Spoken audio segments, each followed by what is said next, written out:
Have you ever tried to make a change in your life, but just couldn't seem to get out of your own way or found that everything just seemed to conspire against you? Oh, if so, welcome to the Unshakable Habits podcast, where we help men to prioritize their physical and mental well being. I'm your host, National Board Certified Health and Wellness Coach, Stephen Box. And today we're going to be talking about this topic. But before I jump into that, or before we get you to the interview, I want to take a minute to have you think about this. Have you ever considered where your thoughts come from? The beliefs that you have, your perception of the world, even the way that you react to things that happen to and around you? It's easy for us to say, well, that's just who I am. It's how I've always been my entire life. But that insinuates that we're stuck being that person, that is what we were fated to be, and that we have no opportunity to ever become something else. Now, of course, we know that's not true, but it can feel that way sometimes. The reality is, in order to make these changes, in order to get our lives to look the way we want them to look, a very important piece of that is starting to understand why we think the way we are now, right? You wouldn't put an address into a GPS without knowing where you are right now, because otherwise the GPS can't help you get where you want to go, right? It has to know where you are now. And in order to make changes in your own life, you also have to have an understanding of where you are now. And that's why this week I have a behavior specialist, Jodee Gibson, who's going to sit down with me, and her and I had a great conversation about this topic. She actually recently wrote a book called Healing Your Map. And what it does is it looks at this idea that, yes, your external environment, the way that you were raised, the environment that you grew up in, the city, the people, the house, all those things have an impact on you, but it's not really about the external factors. It's actually about what happens inside of your head as you take in those experiences. So Jodee is really going to help break down the way that our brains work, the way that we process information, and help you to start to understand why all of those external factors in your life had the internal impact on you that they did, and how you can use that same information to start making the changes that you want to make. So I hope you guys are looking forward to that today, and we'll be back with that interview here in just 1 minute. Are you ready to break free from your old habits and create a better life for yourself and those around you? If so, welcome to Unshakable Habits, the podcast dedicated to helping men be better husbands, fathers, and leaders by prioritizing their physical and mental well-being. Each week, we'll look at health from a 360-degree perspective with inspiring stories and practical strategies for building unshakable habits that'll transform your life. Join Stephen Box, a board-certified health and wellness coach, and let's change the world together, one habit at a time.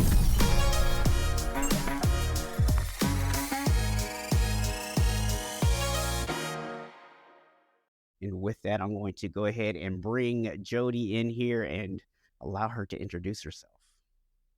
Hi, friend. Thank you so much for the warm welcome and for inviting me in to jam with your people. I think this is awesome. Yeah, looking forward to it. Thank you. A little bit about myself. My name is Jodee Gibson, and I'm a human behavior expert and master coach. I'm also an author of a book that was just recently released called Healing Your Map. And I feel like my dream or my role or my gift in this world is really teaching people how their brain works, teaching people how the world around them creates the reality that they live in, but that reality is really driven by what's happening internally versus externally. And so I think it's this hybrid space that a lot of people get lost in and or often lean into a Western approach to understand. And so I feel like the lens that I bring is more of a lived experience on top of a very formalized education outside of that Western approach. And so I share that in saying my approach has been built through developmental psychology, neuroscience, neurolinguistic programming, professional coaching, studying intention, the law of attraction, the law of vibration, trauma, and all things alike to get to the idea that who we are as human beings is dependent upon the environment that we've grown up in and the culture that we've been exposed to, and the language that has, I want to say, the language that has developed us and the language that we've created from that space. And so it's a lot about self-talk and the way that we talk to ourselves and the way that we hear other people when they speak to us. So I feel like that was like a lot in one, but that truly is a nutshell of who I am as a human being.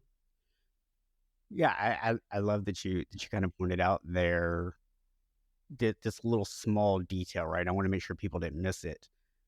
It's not about, that these things happening around you aren't real, right? Because you said people are influenced by their environment, right?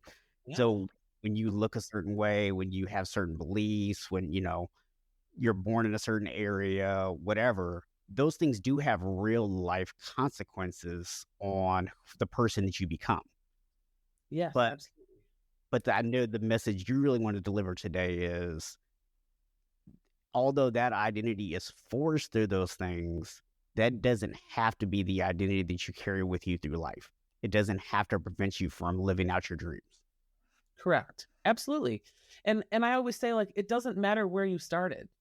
Like, what matters is what you're willing to learn in order to get to the next page, or in order to heal, or in order to come to the other side of whatever space it is that you feel like you're stuck in, right? I think a lot of times people say, well, I'm stuck, or this is just who I am. And I always say, like, of course, this is who you are. Like, this is who you've become over time, versus stepping back and saying, hey, this is who I want to be. And so I'm here to share in that space that, like, who we become and who we are is an editable thing. It's not a permanent, like, hey, I grew up in this kind of an area, so this is who I permanently am. Or, hey, I did have access to these things as a kid, or I didn't. And now I'm going to allow that to dictate how I move forward. And so that's why I'm here to share, like, all of that is taken in context, but it's all editable too. Yeah. Like, and I think that's the gift, is understanding, like, those aren't permanent things.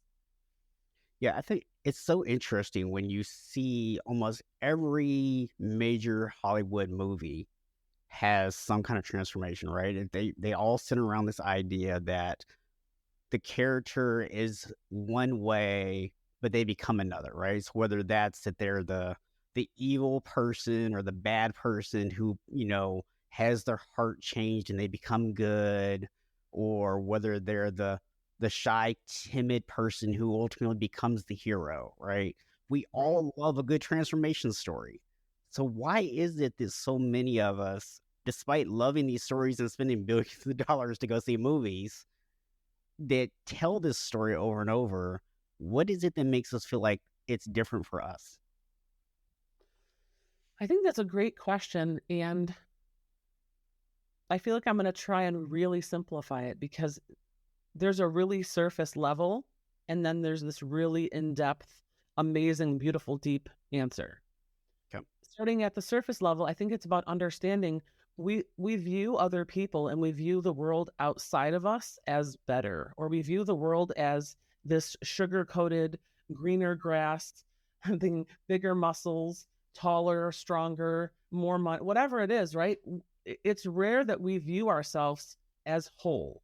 And so starting at that first thing, if we're constantly looking outside of ourselves as if we aren't enough, that's our first clue, right? To say, okay, hang on, let me go inside and dig deep to figure out what's creating my perspective on the person I see in the mirror.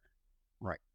And so from that space, I think a lot of times those transformational or victorious stories are so, like, magic to us, and they move us, because I think we all at some level want that transformation. We all can see our own potential, and we all can see, like, even if we just visualize, like, man, if I could do this and I could do this, and we're all constantly dream building, right?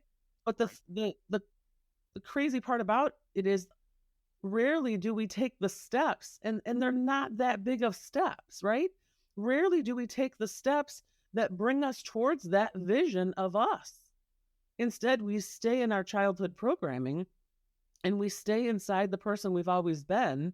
And then either we expect to wake up one day as that person, or we've already built a belief that says, hey, I'll never get there. Like, it's just like, that's not even doable. Yeah. Right. And I'm here to share, like, it's oftentimes one tiny little thing you can change. So I share that in saying, I often share this in analogy of, if I was leaving from Malibu and my dream was to sail to Hawaii, I'd have to chart out the whole thing and figure out how long would it take me to sail from A to B, right? And I would then probably create a crew. I would get a group of people. I would shop. I would have all the resources that I needed. And I would say, okay, it's going to take me about 3 weeks to sail there. Mm-hmm. And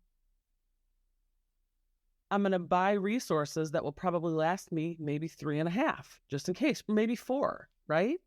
But I share this analogy in saying, when I calculated how long it was going to take me to get there, if my map was just 1 degree off, I would never even hit the island, right? Or 1 degree off course, and I'm going to end up with a completely different outcome.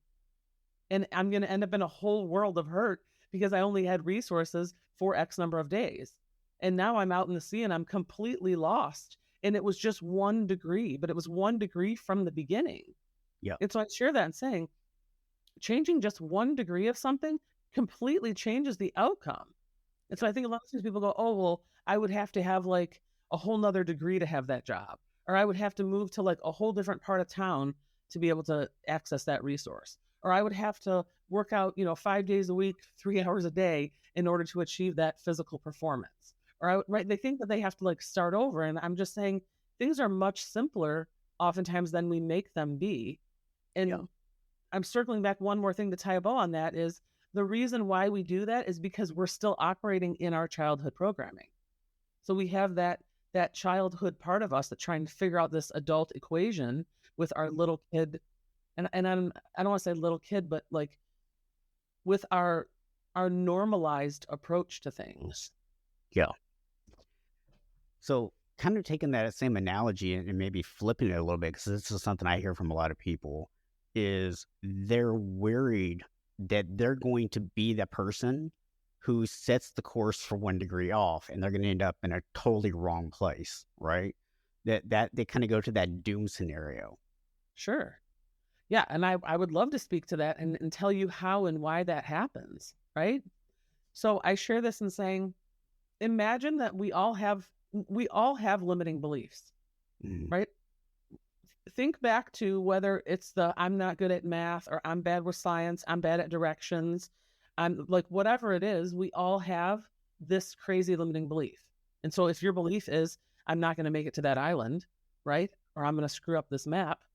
My question is, I want you to go back, or anybody listening, I want you to pause for a second, and I want you to take a moment and realize, how old were you when that limiting belief dropped into your map?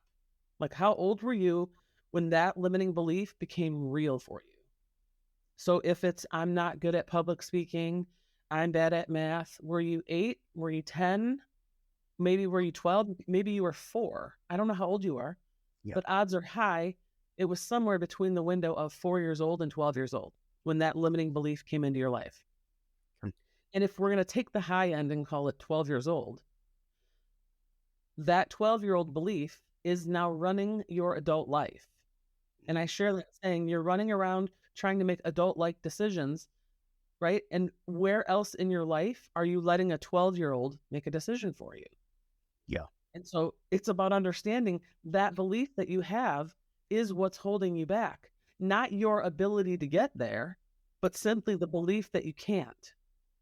And so when we get really clear on what's building my internal approach, that's allowing me to experience my external world, I think a lot of times people want to blame the external part of it, right? But it's like, no, let's go inside. Let's figure out what internal programming is creating this belief and let's dismantle it.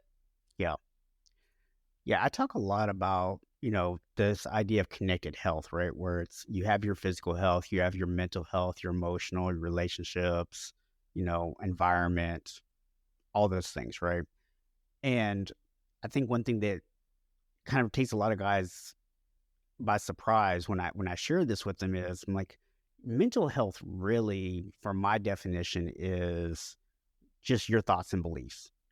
And emotional health is your internal or external reaction to those thoughts and beliefs. And that's kind of what you're hitting on here is your experience of things happening to you today are not necessarily reality. They're being run through the filter of those long-term beliefs. Absolutely. 1,000%.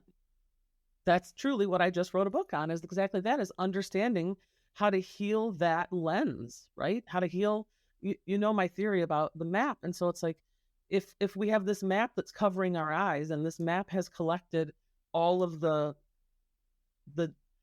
data that we use for discernment, right? This is all the data that we use to make decisions.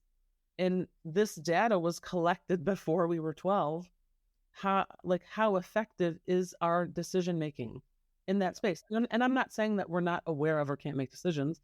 I'm saying when it comes to limiting beliefs, and when it comes to, I love that you hit the nail on the head. I think oftentimes people say, well, so-and-so, makes me angry, or so-and-so makes me so mad, and they blame their emotional response on another person without recognizing, hang on a second, because we've normalized this process, right? Instead of saying, I thought this thing, and I took this information in from my world, right? So I take some information in, I create a thought. That thought creates my emotional response. That thought engages, right, my energy, and I either choose to be enraged about it, or I choose to be happy about it, or I choose to be curious about it, or I choose to judge it, whatever it is. It's a choice that I'm unconsciously making. And then from that choice, I'm experiencing the output of that emotional expression. Yeah. And so I think a lot of times people think that emotional expression is someone else's fault without ever recognizing, no, that emotional expression is directly related to the storyline that you're living inside, and the story that you keep telling yourself. And Yep. until you interrupt the story, you're going to keep having the same thought and the same emotion and the same outcome.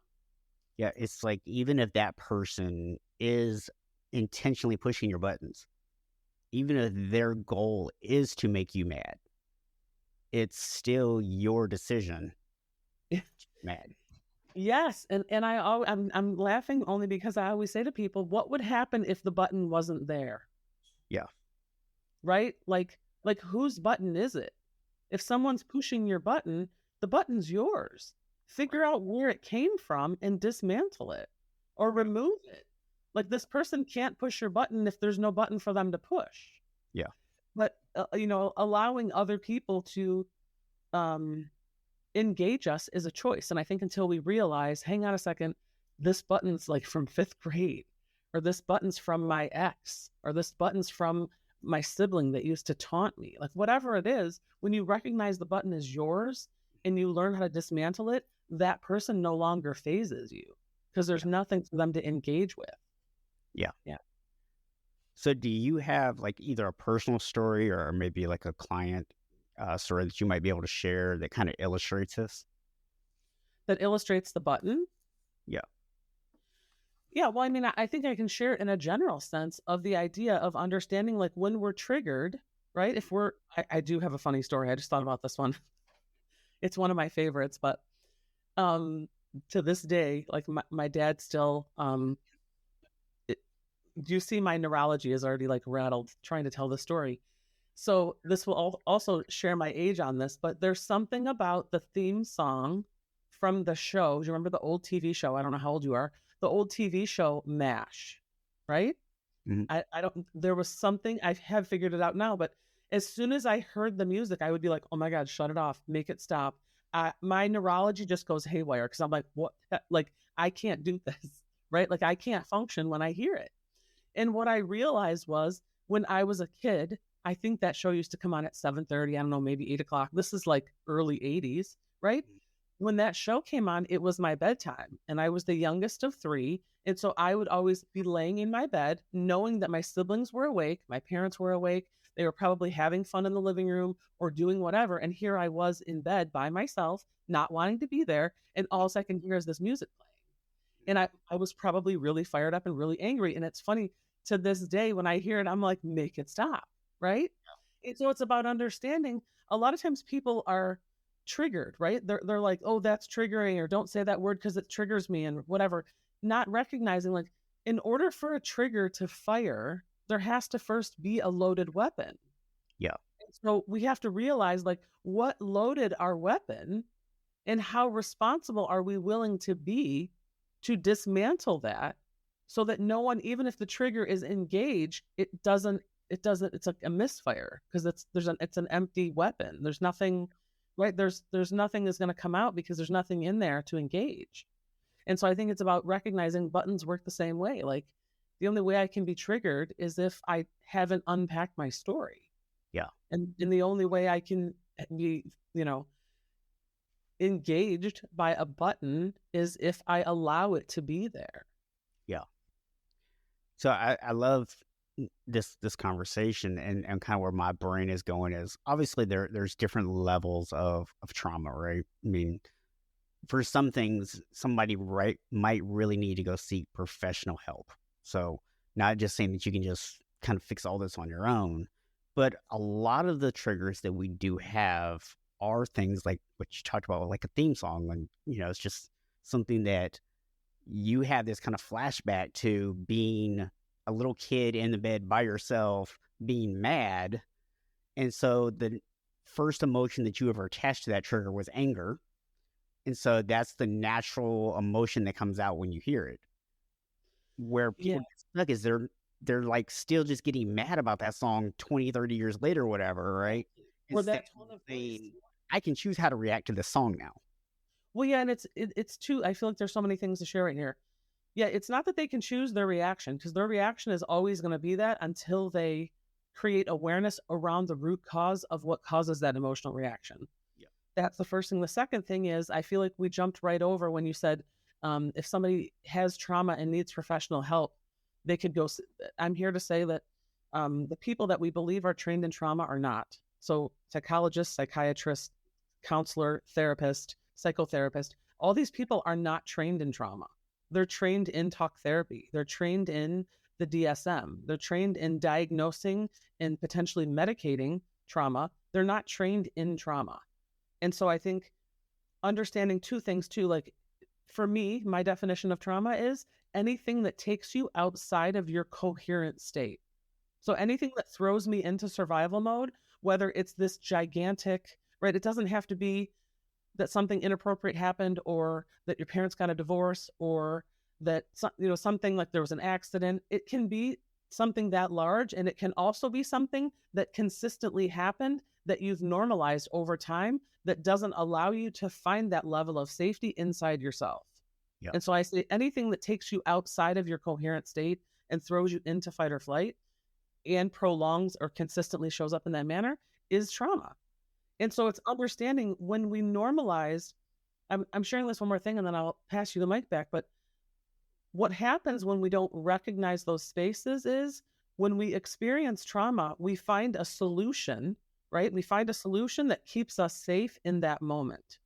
And so if that solution is to ignore it, or to suppress it, or to dismiss it, or to mask it, or whatever it is, that childhood and childlike coping mechanism that we've created to handle the trauma in that moment is still the coping mechanism that we're using as an adult.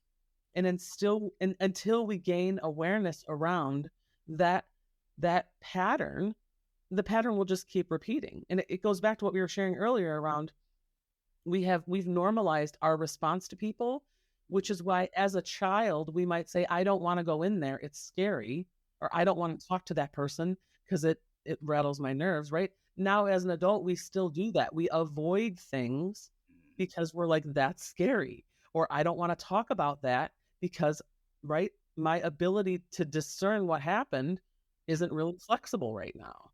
And so that's where I'm saying, like, we keep shifting into these childhood patterns as adults, but we don't, They don't stand out for us because we've normalized them and we just say, that's just who I am. Yeah. Yeah, that's just who I am is a go-to phrase, I think, for people in a lot Yeah, of situations. for sure. And I always say, yeah, of course that's who you are. Of course. But is that who you really want to be? Yeah. And if it's not, then like let's just get curious inside this response, figure out how it was built and start dismantling it. And it's way easier than you think. Yeah. So kind of, if you could walk us through, like, what does it even look like to get started on this process? I mean, I know the entire process, we would not even have time to probably scrape into in this conversation. But if somebody's just wanting to know, like, how do we even get started with this? What does that look like? Yeah. And can I take a second and explain? I can do a 30-second overview on my concept on the map because it would be helpful to use that analogy if it's Yeah, I okay. think that'd be helpful. Yeah. Perfect. So I have this idea that the moment that you are conceived, you're given a blank map. So you have a map, I have a map, everybody listening has a map, our kids, our spouses, our neighbors, our friends, everybody on the planet has their very own map. Right. And your map collects every life experience you've ever had. And so it collects every sound, every color, every flavor, every success, every failure, every relationship, every tone of voice, every single thing you've ever experienced is collected on your map. Right. And your map then becomes the lens through which you experience the world, Right. which is why we can all witness something happen and we'll have multiple recollections of what happened because we saw it through so many different lenses. So I might say, oh, it was really loud and it was kind of aggressive and people seemed frightened. Where somebody else might go, it wasn't really that loud. I didn't think it was a big deal. Where somebody else might say, oh my gosh, why didn't we call the police? Right. And so I share that in saying it's not right or wrong. Like people's opinions and experiences aren't right or wrong. They're just simply different depending upon what was previously collected and processed on their map. Yep. So I share that all in saying the way that we heal is to first understand this map is what's dictating our life. Yep. And so if we want to start having a different outcome and we want to start viewing things differently, we first have to understand how we view them now. Right? Yep. So I just had a really cool conversation in the DEI space. We were talking about diversity and the gentleman was talking about like, we can talk about diversity all day long, but until we literally uncover what it is that's currently happening, then it's really challenging to say, this is just, if I just say, hey, I want to paint this room, feel like I'm shifting a little, but if I say, hey, I want to paint this room a different color, I might first want to say, hey, this room is currently this size in this space and the walls are white. And so I'm going to need to put a couple different layers on it to take it to this other place. But until we identify where we are, it's oftentimes challenging to say this is where we want to go because I don't want to say to measure that success, but to understand how to get from A to B, right? We first have to start where we are. Yeah. And I share that saying, so you're like, what's the first step in the process? The first step in the process is creating awareness around where we currently are.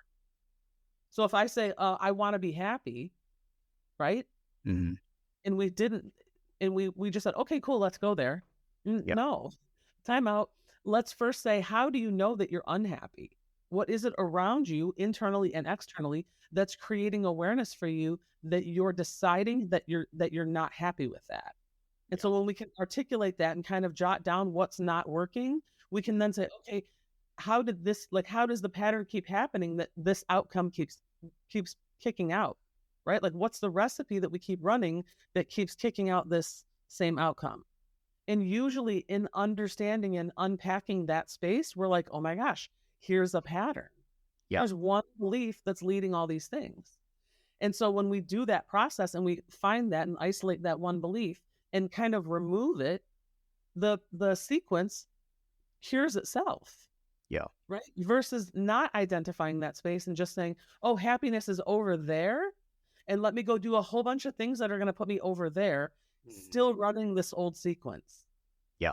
And so that's where I'm sharing, like, as soon as you pull the one thing out, it's almost like that one seam that unravels what was binding everything together. Yeah.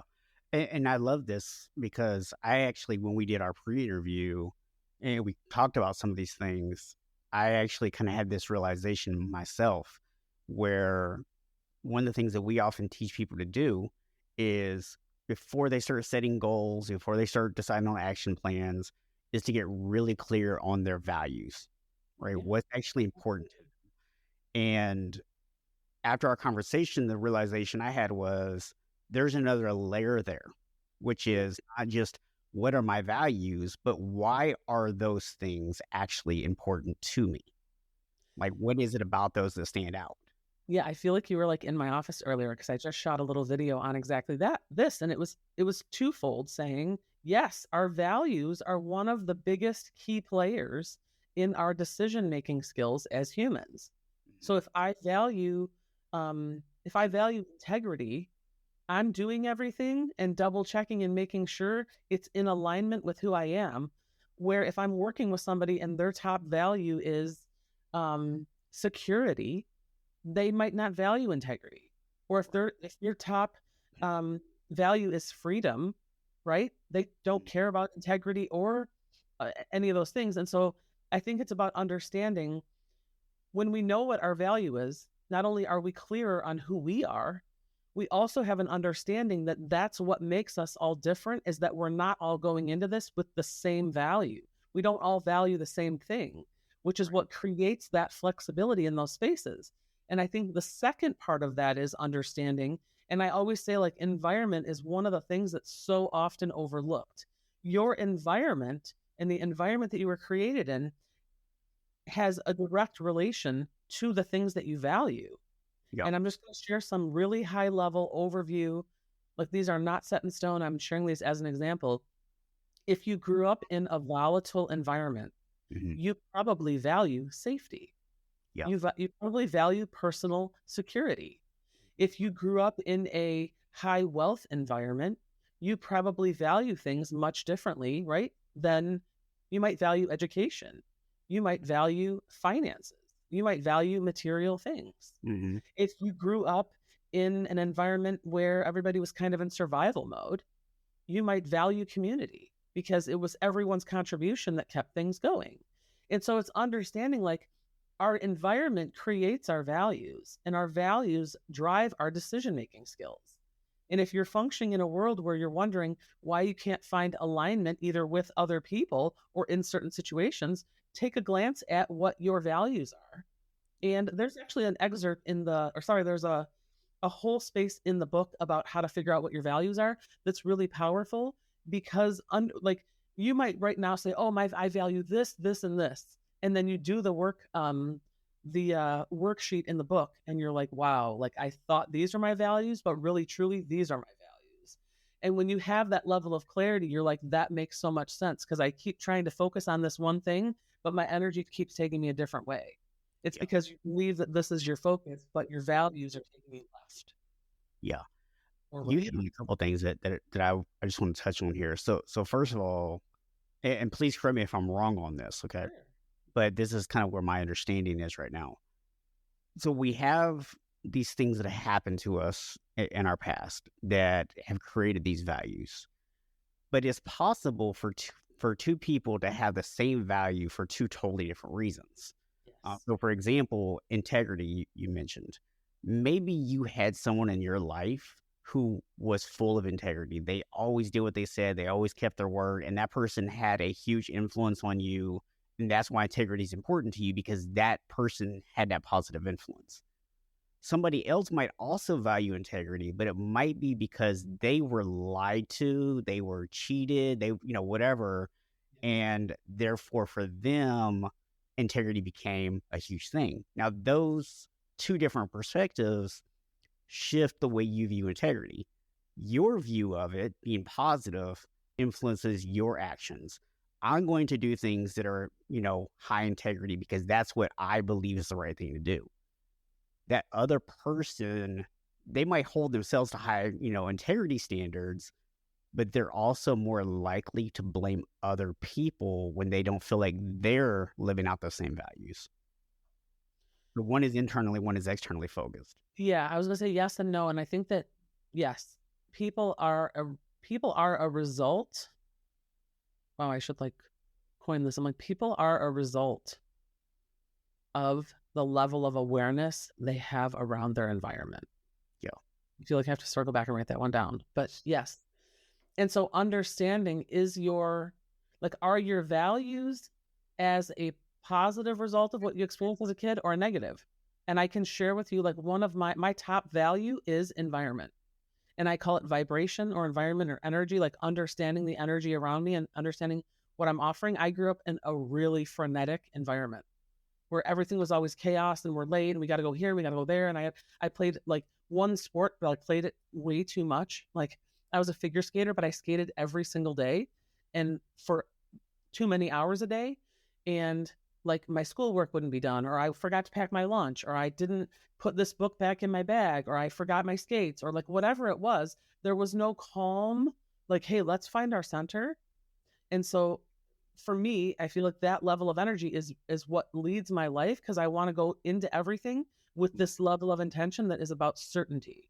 It's about, I'm here right now. I'm just here. I'm not checking my phone.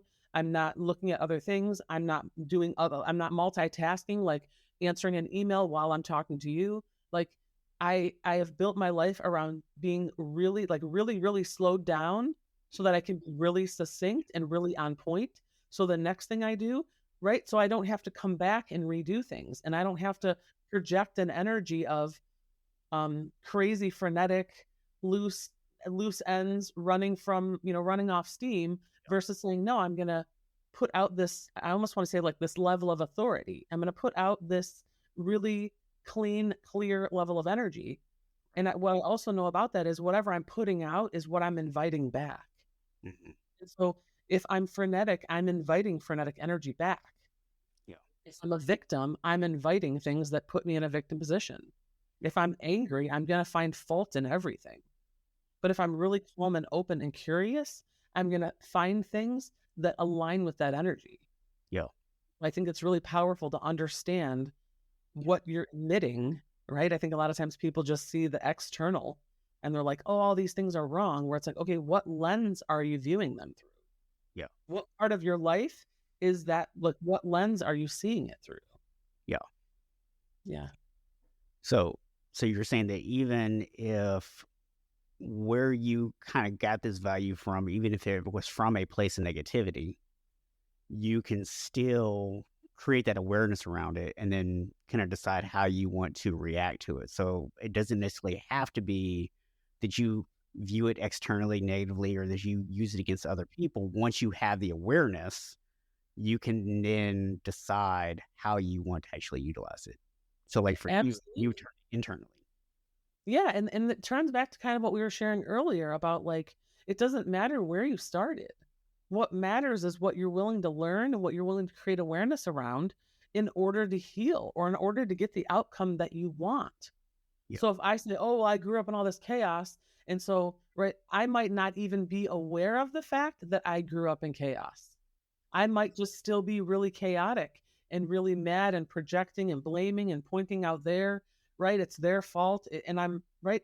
If I've normalized that, but I'm looking for peace, I'm looking for other people to supply peace to me, even though I can't find my own internal, right? And so I think it's about understanding first what's happening in here that's creating my external world. Yeah. Yeah, I mean, I can give kind of an example from my personal life just to kind of help people really kind of see this. You know, when I was 7 years old, we actually moved. I was born in Oklahoma and we moved to Florida. And so I went from being a kid who was, making honor roll, and I don't know if I was like really one of the popular kids or not, but I felt like I fit in anyways, right? And now all of a sudden I go to a new place and I was always really short for my age. And because of that, my weight kind of fluctuated. So there'd be times where I was really chubby. There'd be times where I was skinny, depending on if I had a growth spurt. And I was the kid with the funny accent. So it was like the triple threat of like, you're going to get picked on, right? So I got picked on a lot once we moved. And that lasted for several years into middle school. And then one day we were in the lunchroom and people would do what we call them clown contests. So they're like your mama jokes, things like that. And I discovered I had this talent to use these insults and get people to laugh. and it became a defense mechanism for me. And without even realizing it, because I had kind of normalized this process, I carried this all the way into college, early into my career, where I always felt like I needed to like put other people down, where I needed to defend myself, where I took things that people would say or do as slights, even if they weren't meant that way. And for years, I did that, and it held me back in my career. It held me back in a lot of different areas. And I honestly don't even remember what it was that made me realize it. But at some point, I became aware of it. And I think it really was just as I started getting into coaching and really learning to become a better coach. I think some of it didn't necessarily come to full awareness right then, but I think I started to kind of see some of the signs. And as I started changing and becoming a better coach, I naturally kind of came out of that, right? So I think that's a perfect example, really, what you're talking about here is that I was in this situation that I had really no control over. And at the time, I was too young to fully have the awareness and make the decisions about how I wanted to respond. And I was in survival mode. And it influenced me into my adulthood. And it really was affecting me in negative ways. And then it took something kind of coming along and bumping me off track for me to be able to stop and look at it. Yeah, absolutely. And I love how you were saying like you use humor as a tool, right, to break that space. But there was something that eventually created awareness for you where you were like, hang on a second, this isn't who I want to be. Like, Yeah. or the threat disappeared, right? And so I think maybe the awareness came because the threat disappeared and you were like, okay, wait, I don't have to defend myself anymore. Yeah. Or something changed in you where that belief dissipated. Yeah. And so you no longer had to defend what wasn't there. Yeah. Right. And so I think that's a really cool that's a really cool story. I was going to say analogy, but that's a really cool story that shows people like these aren't permanent spaces. And then until you decide to believe something different, you'll stay in that same space. But as soon as you are willing to get curious and say, hey, what is it about this thing that keeps repeating? Like, why do I keep dating the same girl, same guy, right? If it was for me, I would say, why do I keep dating the same guy? He just has a different name.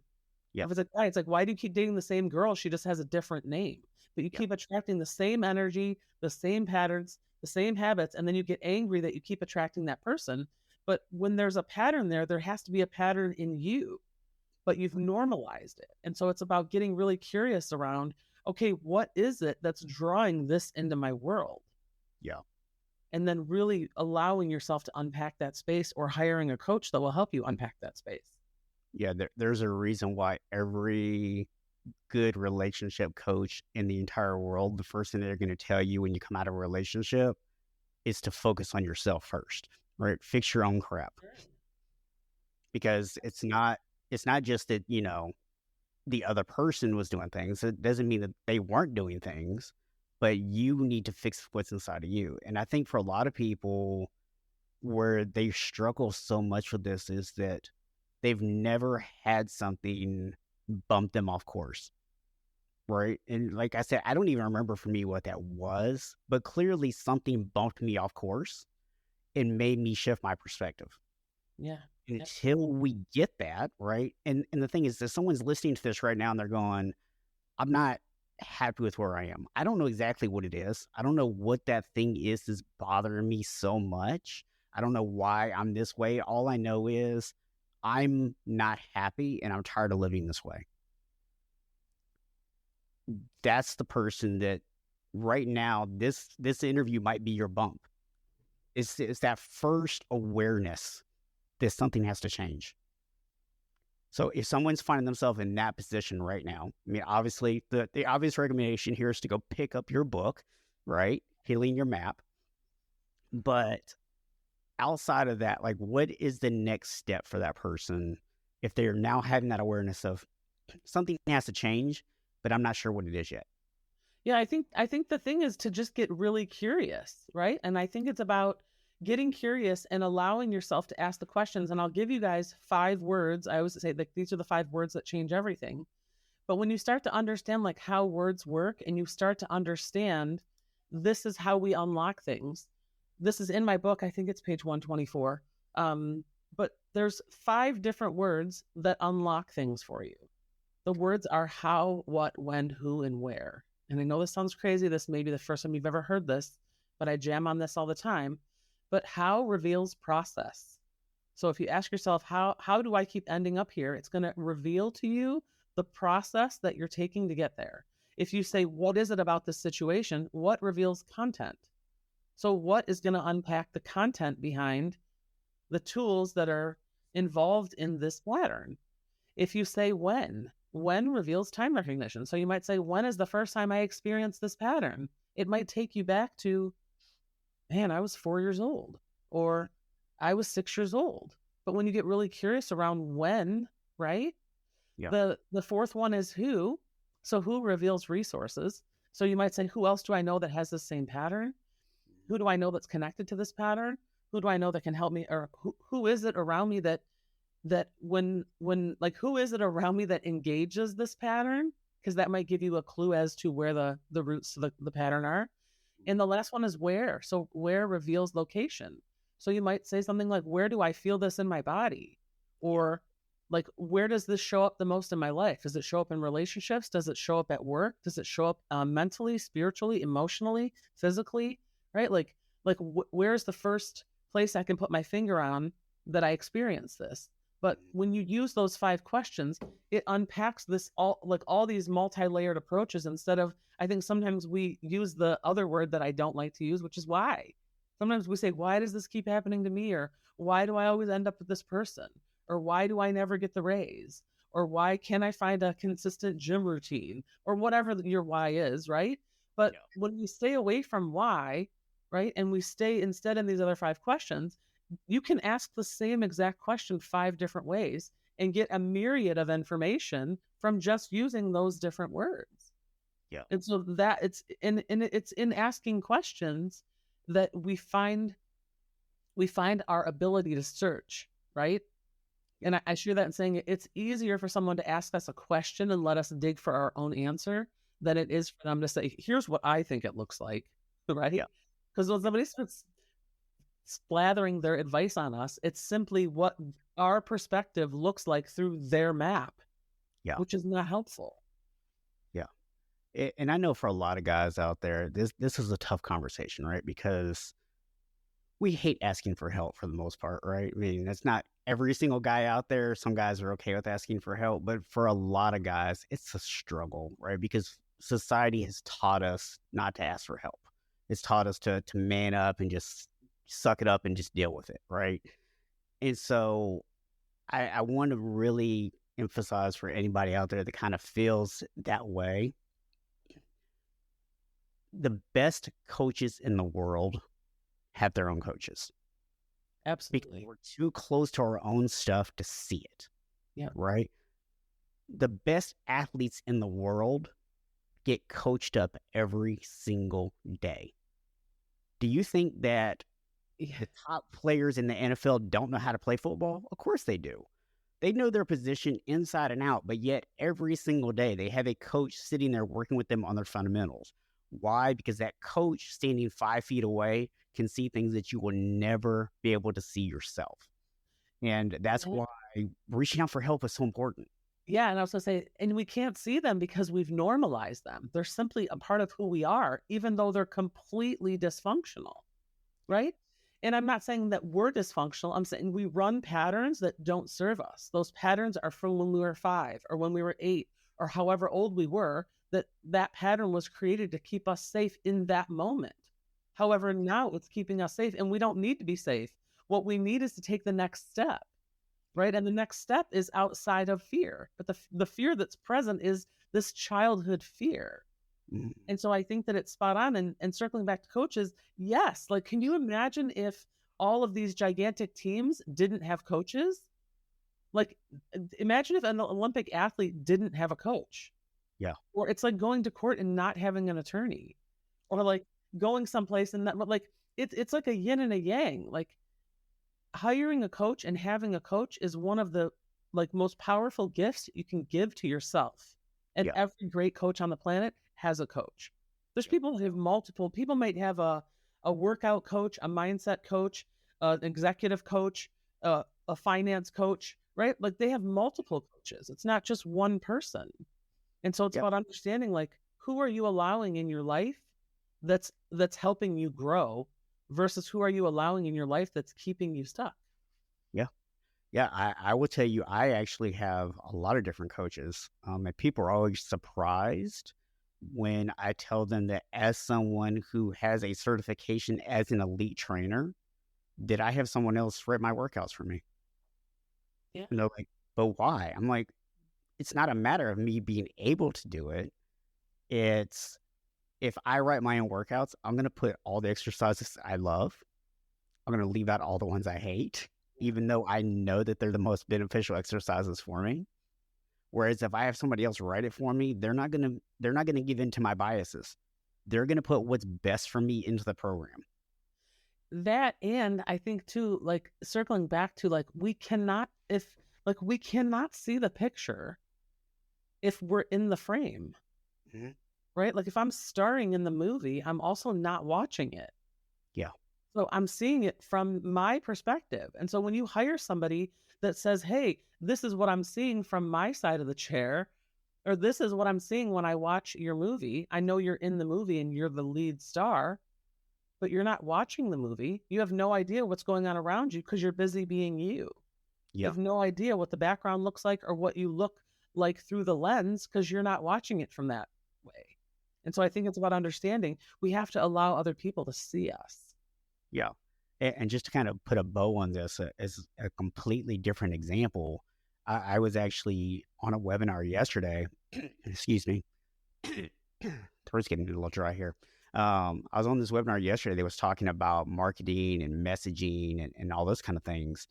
And one of the things they talked about was where a lot of entrepreneurs struggle when they're trying to write messaging to get people interested in their product is that they explain things from their own level of understanding, not the understanding of their audience. Right. Because I can look at you and see the problems, right? And I can see the cause of the problems and I can see the mistakes that you're making.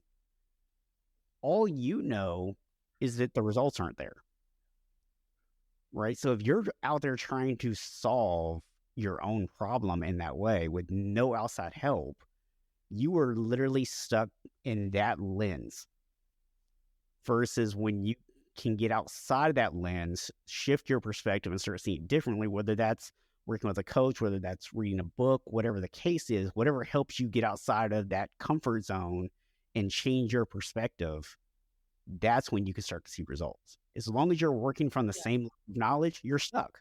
Yeah. And I was going to share one final thing too is yes. And if you be willing to fire your coach too. I share this in saying, if your coach is sitting there telling you what to do, that's not the coach for you. The coach that you're looking for is the coach that listens at the like most intense level and then asks you one question, two questions, three questions that leave you pondering that conversation for weeks. Like that's what a coach does. A coach shows up as a flashlight and listens to everything. They follow you down the path, around the journey, through all the things, and you're carrying this flashlight. And all of a sudden you light up this corner over here and you're like, hey, talk to me about what's happening over here. And people are usually like, wait, what? Like, I didn't even know what was there. Or wait, what is that? Right?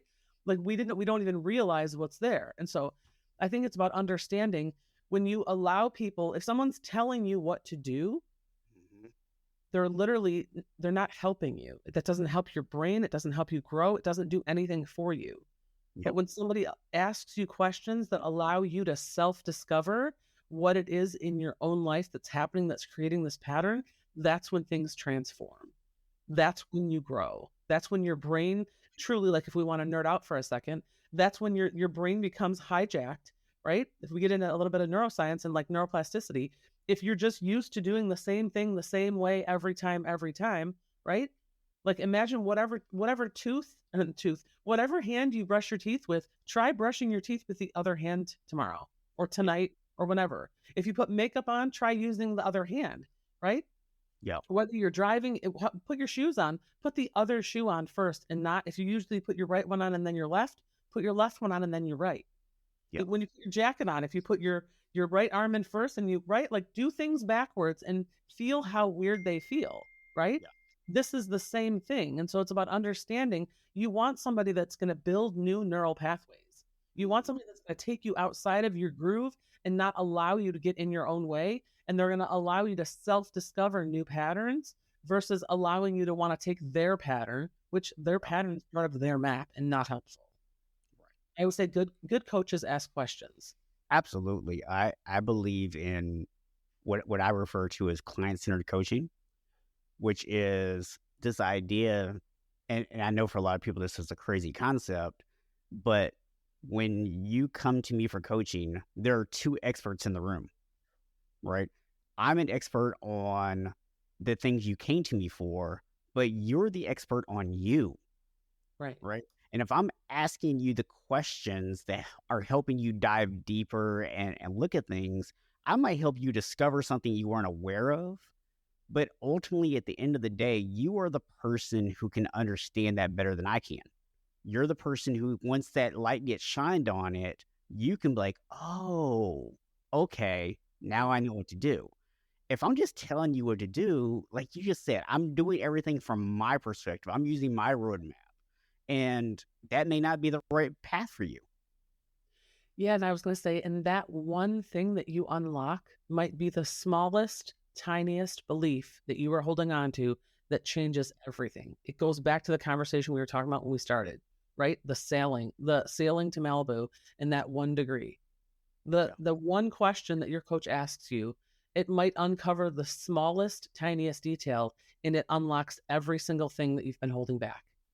Yeah. I share this. I have a fun story I can share really quickly, maybe a minute or two. I had a client who was 25, 26 years old, I think, working at high level mortgage company, making probably $250,000 a year, and had this challenge he kept coming across. And I won't go into the whole story, but long story short, we did this. I did a session with him. I asked him one question, and the question was, how old were you the first time you ran this pattern? And the phone went silent, and it stayed silent for probably 2 solid minutes, which for our coach is a dream, because I know when it's quiet, it means that they're processing. And he came back on the phone and he said, I was 11. He said, I was 11 years old, and it was the day that I quit Little League. I quit playing baseball because my dad said to me, if you're not going to play big, don't play at all.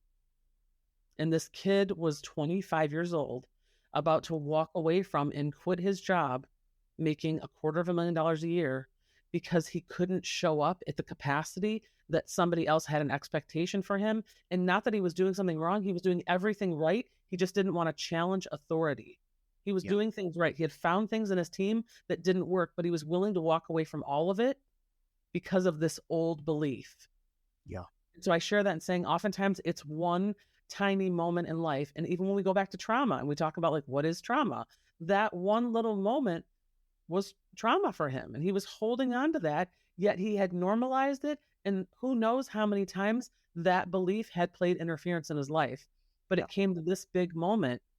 And I look back now and I'm like, he still works there. He's probably making a little bit more money, right? But like, what are the things that you've normalized and the stories and the beliefs that you're not even consciously aware of that are running crazy interference on your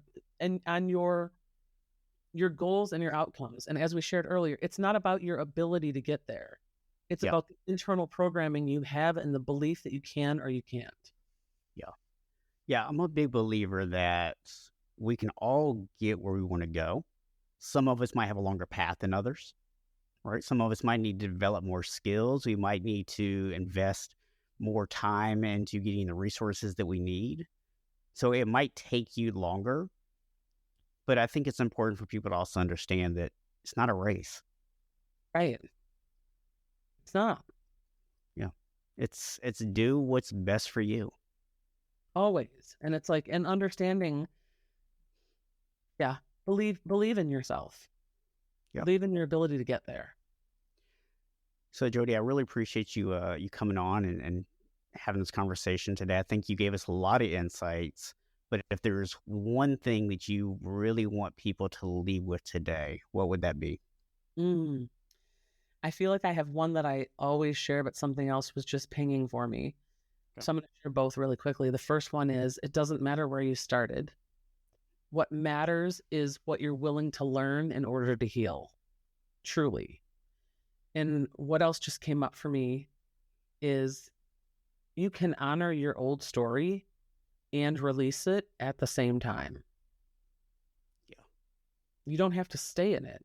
It happened. It's over. I don't care if it was yesterday or if it was 40 years ago. Yeah. You can honor it and release it at the same time. Yeah. And move forward. Yeah. I promise. Yeah. Yeah. And I'll just add to that and just say that until you release it, you can't move forward. Right. You'll just keep repeating the pattern. Yeah. So awesome. Love it. If you could just real quickly, if anyone wants to get in touch with you, if you could let them know how to do that. Absolutely. They can find me at my website, which is jodeegibson.com. And Jodee is spelled Jodee, Gibson, Gibson.com. You could also probably just Google me. I also have a new book on Amazon called Healing Your Map. You can also toss that into Amazon and you'll find me there as well. Thank you, friend. Absolutely. And we'll also throw a link to all that in the description. So if somebody gets a chance to write it down, they can actually find that in the show notes as well. So again, thank you for coming on today, Jodee. And just want to remind everyone that none of us are born unshakable, but we can all become unshakable. Thank you for listening to the Unshakable Habits podcast with Coach Stephen Box. Be sure to hit the subscribe button and help us spread the word by sharing the podcast with other men. If you're ready to create unshakable habits, you can learn more and connect with us at unshakablehabits.com.